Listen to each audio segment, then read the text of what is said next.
ரசூல் ஸல்லல்லாஹு அலைஹி வஸல்லம் சொன்னாங்க, அபூ தர்தா ரலியல்லாஹு அறிவிக்கிறாங்க, லா தக்லப், நீ கோபப்படாத, வலக்கல் ஜன்னா, உனக்கு கோபம் வந்து நீ கோபப்படாமல் கோபத்தை அடக்கி கொண்டால் அதற்கு பலன் உனக்கு அல்லாஹ் என்ன கொடுக்கிறான் தெரியுமா? வலக்கல் ஜன்னா, உனக்கு சொர்க்கம் கிடைக்குதுப்பா. நீ கோபத்தை அடக்கன, கோபப்படாம இருந்த, கோபப்படுகிற சூழல் இருக்கிறது, கோபத்தை அவனுக்கு வெளிப்படுத்த முடியும். எனக்கு கீழே சின்ன பையன் தான், இந்த சின்ன பையன் என்கிட்ட வேலையை காட்டலாமா மௌன அப்படின்ற அந்த ஆற்றல் வருகிற நேரத்தில் நீ கோபத்தை அடக்குகிற போது உனக்கு அல்லாஹ் கொடுக்கிற கிஃப்ட் என்ன தெரியுமா? வலக்கல் ஜன்னா, அல்லாஹ் உனக்கு சொர்க்கத்தை தருவதாக நபி ஸல்லல்லாஹு அலைஹி வஸல்லம் அவர்கள் சொன்னார்கள். அல்லாஹ் தஆலா கோபத்தை அடக்கி அந்த சொர்க்கத்தை பெறக்கூடிய நசீபை அல்லாஹ் உங்களுக்கும் எனக்கும் தருவானாக.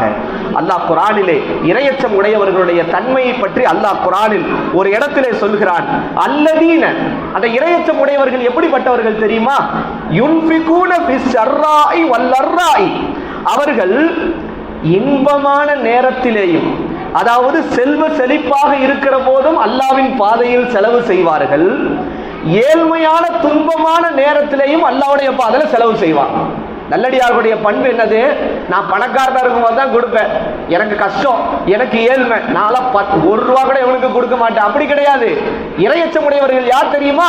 செல்வ செழிப்பில் இருக்கிற போது, சந்தோஷத்தில் இருக்கும் போதும் சரி, கஷ்டத்திலே துன்பத்திலே ஏழ்மையிலே இருக்கும் போதும் சரி, அல்லாஹ்வின் பாதையிலே செலவு செய்பவர் அவர் இறையச்சமுடையவர். இது முதல் தன்மை.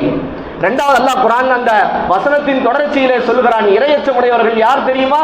வல் காலிமீனல் கைல, கைல் என்றால் கோபம், கோபத்தை மெண்டு முழுங்குபவர்கள். அல்லாஹ் என்ன சொல்றான்?